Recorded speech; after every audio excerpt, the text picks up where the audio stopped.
Desde criança, Transformers sempre foi a minha franquia definitiva. E não é à toa que eu tô aqui hoje em um canal de Transformers postando esse vídeo.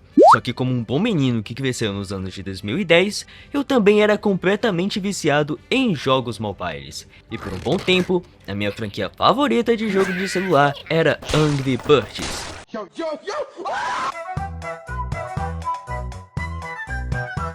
Mas imagina, o que aconteceria se Angry Birds e Transformers tivessem um crossover? Parece uma loucura, mas essa parada existe. Eu não sei quem teve essa ideia, mas eu agradeço demais, porque isso me rendeu muita resenha quando eu era criança. De um lado personagens da Hasbro, do outro personagens da Rovio, todas franquias completamente diferentes em estilo, personagens e histórias. Só que quando juntaram as duas, saiu algo que ninguém pediu, mas que funcionou melhor do que deveria. Hoje a gente vai relembrar Angry Birds Transformers, o jogo mobile de 2014 que une robôs alienígenas em guerras que viram veículos e pássaros que normalmente são lançados de estilingue para derrotar porcos safados que vivem tentando roubar seus ovos.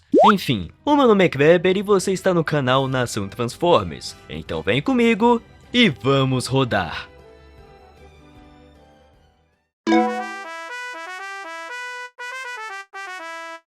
Angry Birds Transformers foi lançado em 15 de outubro de 2014 para iOS e em 30 de outubro de 2014 para Android.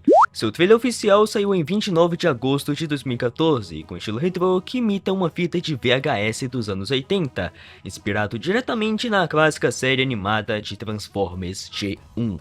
Tudo começa no mundo clássico de Angry Birds, com pássaros e porcos naquela rivalidade eterna, até que do nada cai do espaço um ovo cibernético, que basicamente seria uma referência ao House Park, só que versão Angry Birds. Esse ovo cai exatamente onde eles estão, explode e libera uma energia absurda. O resultado é que todo mundo vira robô, vulgo Transformers. Os pássaros passam a se chamar Autobots, enquanto os porcos se tornam Deceptihogs, uma referência claríssima aos Autobots e Decepticons. Só que aqui acontece algo diferente do que se espera em um crossover, pelo menos do que acontece normalmente.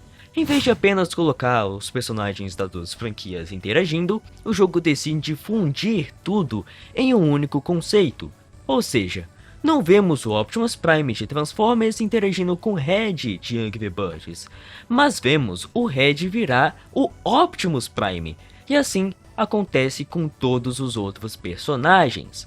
E os ovos que antes eram apenas o motivo da briga dos pássaros com os porcos, ganham vida e se transformam nos vilões chamados Eggbots, ou seja, os pássaros e porcos precisam deixar a rivalidade de lado para enfrentar um inimigo em comum. E o jogo ele vai beber muito mais da fonte de Transformers do que Angry Birds. A cultura cybertroniana vai aparecer muito mais aqui. Enquanto o carisma dos personagens e vozes vai ser tudo baseado em Angry Birds. Na gameplay vem a primeira grande surpresa, que não vai existir o estilingue de Angry Birds. Na época do lançamento, a Rovio já estava experimentando novos gêneros de jogos, então aqui eles inovaram também. O jogo funciona em terceira pessoa, com um personagem posicionado no lado esquerdo da tela, enquanto você atira em estruturas controladas pelos Eggbots. Você começa com Red, que vira simplesmente o Optimus Prime, como já mencionamos antes. Decisão essa que faz total sentido, porque os dois são os rostos de suas respectivas franquias.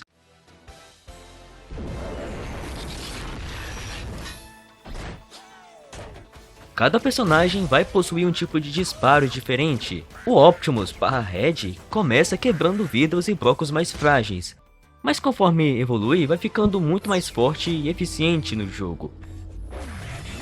O modo veículo vai ser introduzido quase que na marra. No começo vai ter umas espécies de objetos gigantes caindo e você precisa passar dele. E se você não se transformar, para poder passar rápido, você simplesmente vai perder vida ou até morrer, simples assim.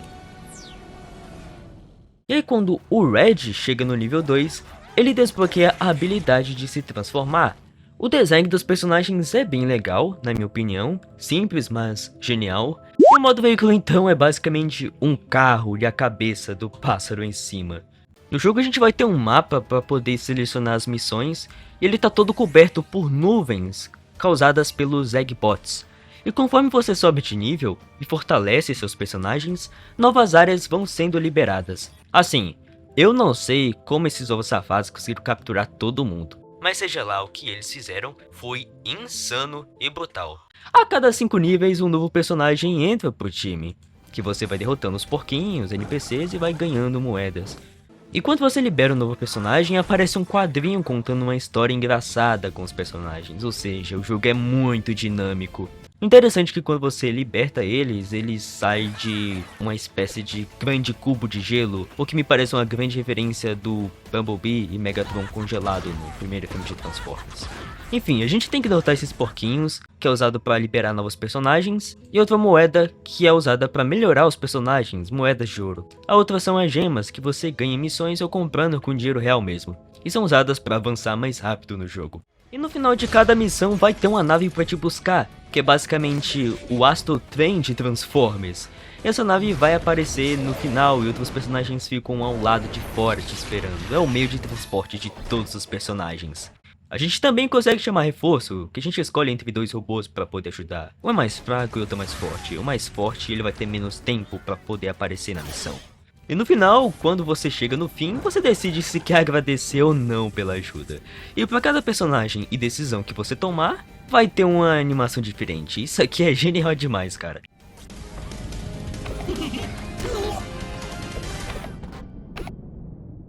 Também vai ter artefatos que vão te ajudar na missão. Você tem que destruir estruturas de metal na partida para poder usar.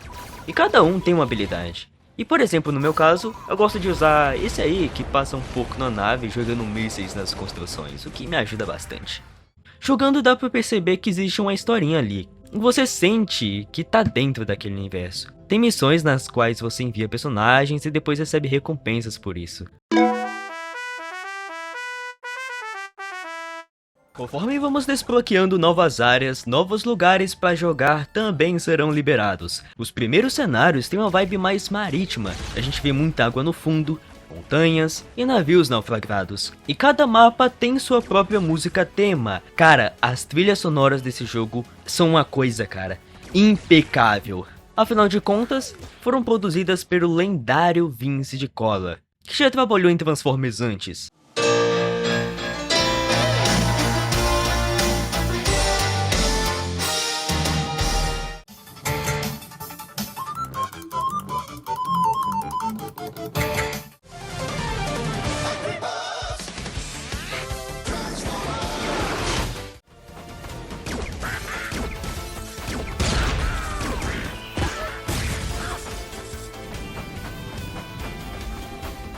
Alguns mapas trazem mais dificuldades, obstáculos diferentes e tropas específicas, deixando tudo mais dinâmico.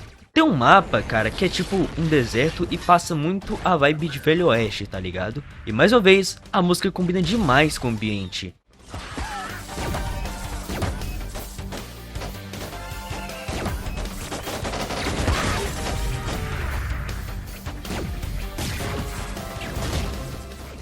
Agora, o mapa que eu ficava doido pra aparecer sempre era o Pig City, que é tipo uma fortaleza dos porcos inimigos, que pra mim é o mapa mais da hora do jogo. Ele tem uma vibe totalmente tecnológica, aparecem mais NPCs e às vezes até mais coisas pra você ter que destruir ali.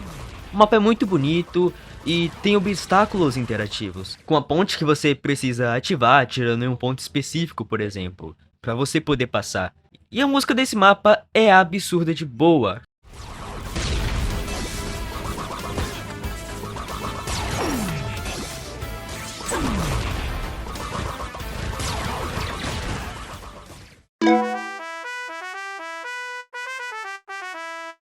Sobre os NPCs, os inimigos variam bastante.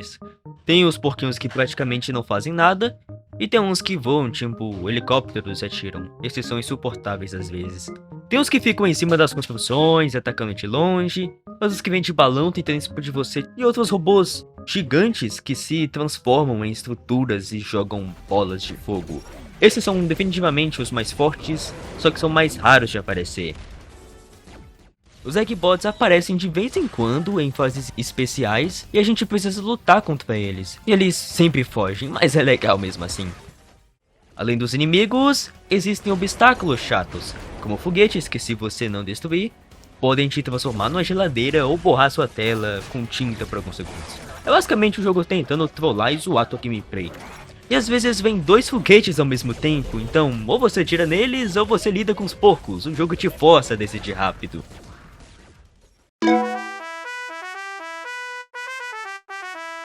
E nos personagens é onde o jogo realmente brilha pra mim, porque cada personagem de Angry Birds representa vários personagens diferentes de Transformers, como se fosse um ator interpretando vários papéis, mas mantendo a essência original do personagem.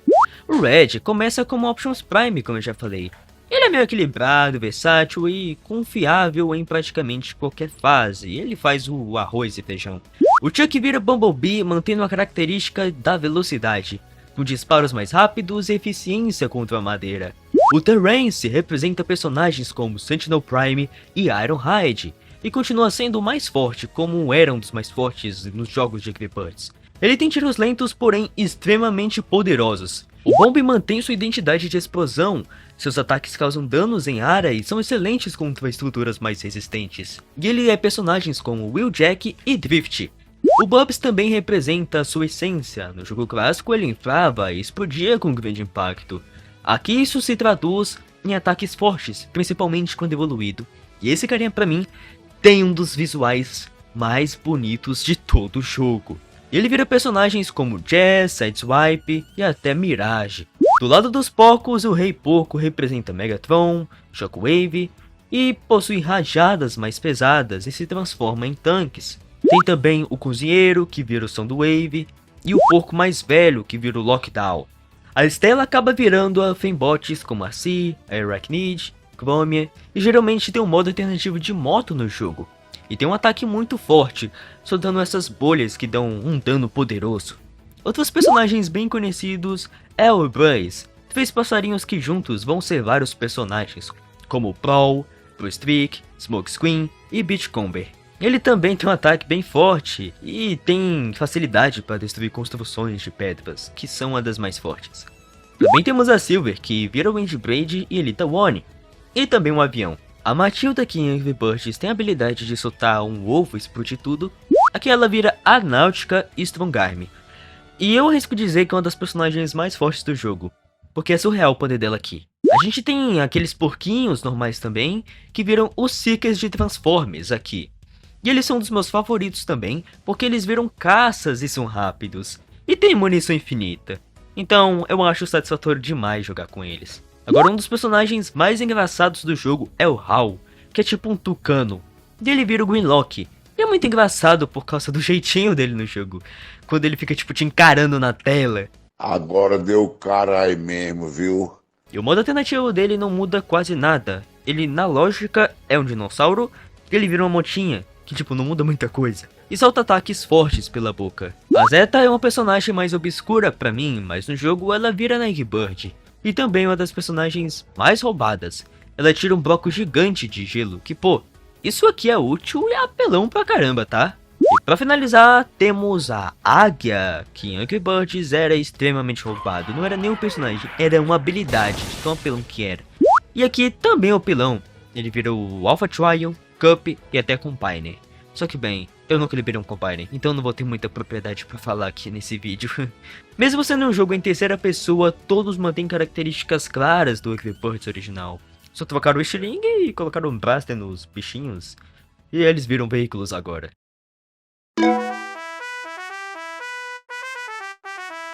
Sendo um jogo bem dinâmico, o jogo também tem personalização. Você pode colocar chapéu, óculos, espada no braço, só que essas paradas vai ser só de enfeite. Poucos serão os acessórios que irão realmente te ajudar na gameplay. Aparentemente, né? Alguns são mais caros e outros são mais baratos. E você tem que juntar, mano. Tem que juntar dinheiro pra poder comprar os acessórios. E é muito engraçado a reação deles quando você enche o personagem de item e depois simplesmente não compra.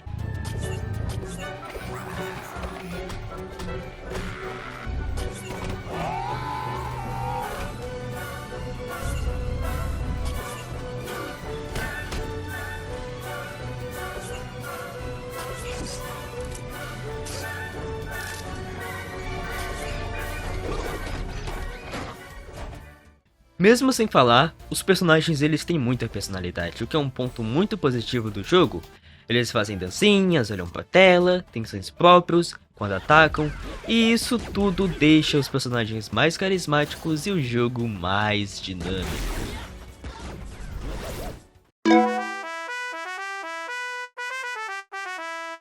Mas nem tudo é perfeito, porque por ser um jogo mobile, ele acaba se tornando repetitivo depois de algum tempo. Você entra naquele ciclo de grid constante de ter que juntar dinheiro, evoluir o personagem e esperar desbloquear novas áreas. E quanto mais você avança, maior pode ser o tempo necessário para você poder progredir. Isso pode até ser uma questão de paciência, mas eu acho que pode ser mais defeito mesmo. O problema maior, na minha opinião, são os preços dos itens pagos. Cara, eles são realmente muito altos. Um passe pode chegar a custar R$100. Marcela, me empresta R$100. O quê?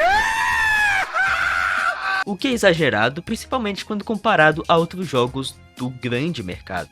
Enfim, eu não sei se no dólar é tão caro assim, mas em reais, cara, aqui no Brasil é muito exagerado o valor do passe de batalha.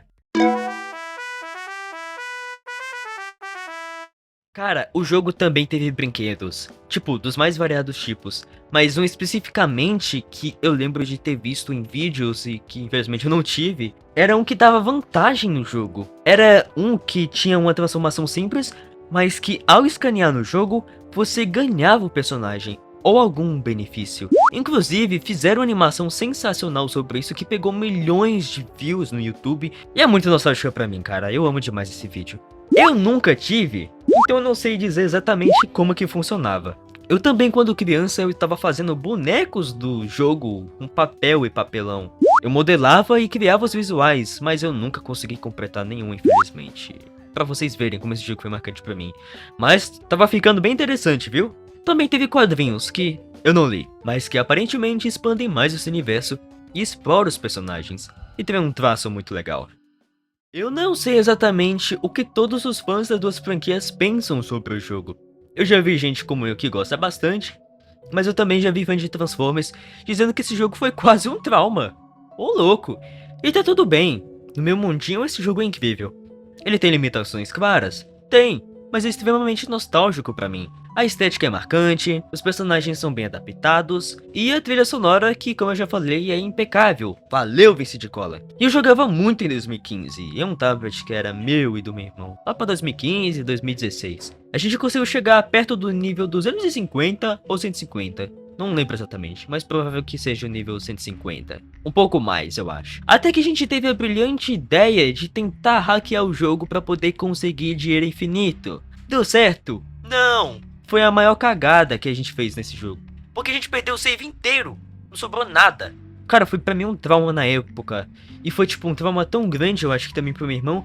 Porque a gente chegou no consenso de desinstalar o jogo. A gente não ia querer começar de novo nem ferrando. A boa notícia é que o jogo ainda tá vivo, o que pra mim é quase um milagre. Porque a Rovio já removeu vários jogos antigos. E bem, o jogo ele recebe atualizações e possui o sistema do passe, o que indica que ainda existe uma base alta ativa no jogo. E isso certamente deve manter o jogo de pé. Esse jogo pra mim foi um baita presente, de verdade. Ele me rendeu muitos dias felizes e marcou uma fase muito específica da minha vida, como fã de Transformers e também de Angry Birds. Foi simplesmente a junção de duas franquias que eu amo demais. Só essa ideia já parecia coisa da minha cabeça quando eu era criança, e quando eu vi que era real, mano, virou um dos meus jogos favoritos. Tem muita nostalgia envolvida, claro, mas mesmo olhando hoje com a visão mais crítica, eu ainda acho que foi uma mistura muito criativa e corajosa, tá? O jogo tem defeitos, como por exemplo o grid, os preços altos, mas a experiência que ele me entregou na época, cara, não dá pra pagar. No fim das contas, este jogo prova que às vezes juntar duas ideias completamente diferentes pode juntar algo inesperadamente bom. E sinceramente, eu acho que o jogo até que envelheceu legal pra mim. É um passatempo interessante. Mas escutem bem, um passatempo. Porque se for pra jogar sério assim, cara, você vai enjoar. E pra vocês, como foi? Vocês acham que é um jogo bom ou não? Jogaram muito ou quase nem deram bola? Tem lembranças boas ou vocês passam longe? Comentem aí o que vocês pensam sobre o jogo, porque eu quero muito saber se essa memória que eu tenho é só coisa da minha cabeça ou se marcou mais gente também.